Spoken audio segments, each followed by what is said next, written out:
Aviez-vous un fils qui, de son vivant, répondait au nom d'Emmett Till? Oui, monsieur. Il n'avait jamais eu d'ennui à Chicago? Pas plus qu'un autre jeune homme.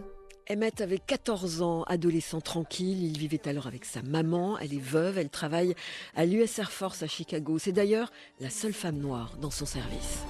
Avez-vous expliqué à votre fils de quelle façon il devrait se conduire au Mississippi? Est-ce que tu m'écoutes?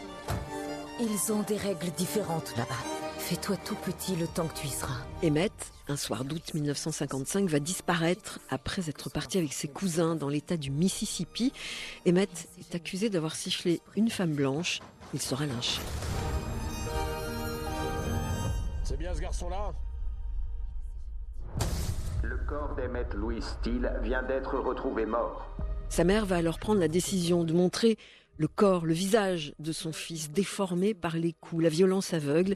Des dizaines de milliers de personnes vont défiler ainsi devant le cercueil ouvert. Cette odeur, monsieur, c'est celle du corps de mon fils, empestant la haine raciale.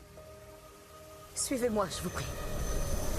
Le monde entier doit voir ce qu'on a fait à mon fils.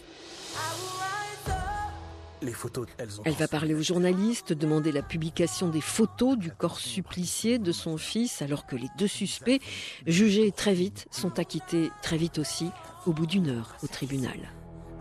Je dois me montrer forte pour mon enfant. Mamie Till va alors se battre pour son fils, mais aussi pour tous les Noirs à l'époque, humiliés, battus, torturés. Il y a à peine un mois, j'avais un joli appartement à Chicago. J'avais un fils. Son combat est un véritable catalyseur à l'époque pour le mouvement américain des droits civiques. Quand un malheur arrivait à des Noirs dans le Sud, je me disais, eh bien, c'est leur problème, pas le mien. Mais aujourd'hui, je sais que ce qui arrive à n'importe lequel d'entre nous, où que ce soit dans le monde, doit impérativement être notre problème à tous. 3 mois après l'assassinat d'Emmett Till, l'inconcevable va se produire. Rosa Parks, qui va s'asseoir à l'avant d'un bus à Montgomery. Elle refuse de se lever dans un bus où les Noirs doivent laisser leur place aux Blancs, selon les lois raciales alors en vigueur dans les bus de l'Alabama.